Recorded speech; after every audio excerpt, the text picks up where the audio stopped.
বাসায় বিস্কিট তৈরি করা শিখে গেলে দোকান থেকে কেন কিনে খাবো। আজকে মাত্র 1 কাপ আটা দিয়ে খুব সহজেই এরকম সুন্দর বিস্কিটগুলো কিভাবে আপনারা বাসায় তৈরি করবেন সেই রেসিপিটাই তৈরি করে দেখাবো। আশা করছি আপনাদের কাছে ভীষণ ভালো লাগবে এবং সহজ মনে হবে। একটা মিক্সিং বলে আমি একটা ডিম দিয়ে দিলাম। সম্পূর্ণ ডিমটাই আমি এখানে দিয়ে দেবো, আর সাথে আমি দিয়ে দেবো 1/3 কাপ চিনি। চিনিটা দেওয়ার পরে সামান্য একটু লবণ দিয়ে দেবো, এতে করে মিষ্টির ব্যালেন্সটা ঠিক থাকবে। এবার সবগুলো উপকরণ খুব ভালো করে একটু মিশিয়ে নিতে হবে। চিনিটা যেন খুব ভালো করে গলে যায়, এরকম ভাবে এটাকে একটু গলিয়ে নিতে হবে। যখন এভাবে গলে যাবে তখন এখানে 1 টেবিল চামচ বেকিং পাউডার, সাথে আমি দিয়ে দেবো 1/4 কাপ কর্নফ্লাওয়ার। আর কর্নফ্লাওয়ারটা দিলে কিন্তু খুব ভালোভাবে বিস্কিটটা ক্রিস্পি হবে। অবশ্যই চেষ্টা করবেন দেওয়ার জন্য। সাথে আমি 1 কাপ আটা দিয়ে দিলাম। এবার সবগুলো উপকরণ খুব ভালো করে একটু মিশিয়ে নিতে হবে। আমি এর আগেও একটা বিস্কিটের রেসিপি দিয়েছিলাম আর খুব ভালো সাড়া পেয়েছিলাম, সেটা আপনারা অনেক পছন্দ করেছেন। তো আমি সেজন্য আজকে এর আগে আমি যে বিস্কিটের রেসিপিটা দিয়েছিলাম সেটা আমি ময়দা দিয়ে তৈরি করেছিলাম, আর আজকে আমি আটা দিয়ে তৈরি করে দেখাবো। এই বিস্কিটটাও খেতে ভীষণই ভালো লাগে। তো দেখুন আমার কিন্তু এরকম ভাবে করে শক্ত একটা ডো তৈরি করা হয়ে গেছে, আর আজকে আমি কোনো রেস্টে রাখবো না, এভাবেই আমি বিস্কিটগুলো তৈরি করে নেব। আমি সবগুলো বিস্কিটই তৈরি করে নিয়েছি, আর একটা আপনাদেরকে দেখিয়ে দিচ্ছি। এটা তৈরি করা ভীষণই সহজ। ছোট ছোট করে একটু একটু ডো নিয়ে হাতের মধ্যে ঘুরিয়ে গোল করে নিলেই কিন্তু বিস্কিট তৈরি হয়ে যাবে। তো দেখুন আমি এভাবে ডিজাইন করেছি, আপনারা চাইলে চৌকা বা যে কোনো একটা সাইজে কিন্তু এটা তৈরি করে নিতে পারবেন। আর বিস্কিট কিন্তু গোলে বেশি একটা ভালো লাগে দেখতে, তা আমি সেজন্য গোল করে নিলাম। তো সবগুলো বিস্কিট দেখুন আমার তৈরি করা হয়ে গেছে। এবার আমি বিস্কিটের উপরে কিছুটা বাদাম দেব, যার জন্য আমি একটা চামচ নিয়েছি, এরকম একটা চামচ নিলাম। নিয়ে আমি সবগুলো বিস্কিটের উপরে ছোট ছোট করে একটু গোল করে,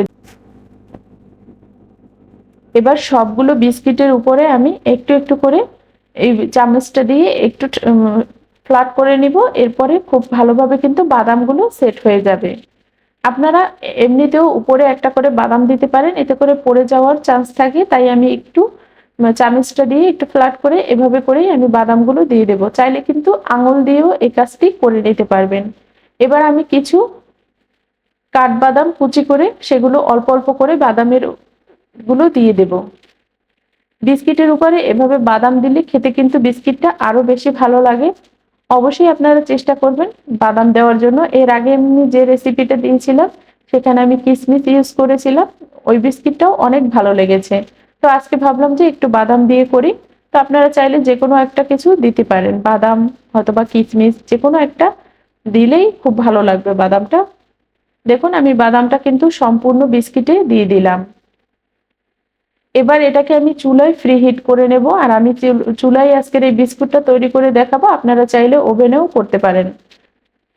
সবগুলো বিস্কিটে যখন আমার বাদাম দেওয়া হয়ে যাবে তখন আমি আপনাদেরকে একটু দেখিয়ে দিচ্ছি যে দেখুন কতটা সুন্দর লাগছে বিস্কিটগুলো। আর অবশ্যই এরকম একটু ফাঁকা ফাঁকা করে দিয়ে দিবেন, যেহেতু যখন এই বিস্কিটটা বেক হবে তখন কিন্তু না হয় একটার গায়ে একটা লেগে যাবে।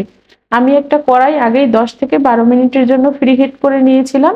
এবার এই বিস্কিটের ট্রেটা দিয়ে এটাকে ঢেকে আমি 25 মিনিটের মতো বেক করব। ফিরে আসলাম 25 মিনিট পর। দেখুন বিস্কিটগুলো ফুলে কিন্তু একটার সাথে আরেকটা কতটা গায়ে গায়ে চলে এসেছে। আমি এবার এই বিস্কিটগুলো আপনাদেরকে একটু পরিবেশন করে দেখিয়ে দিচ্ছি।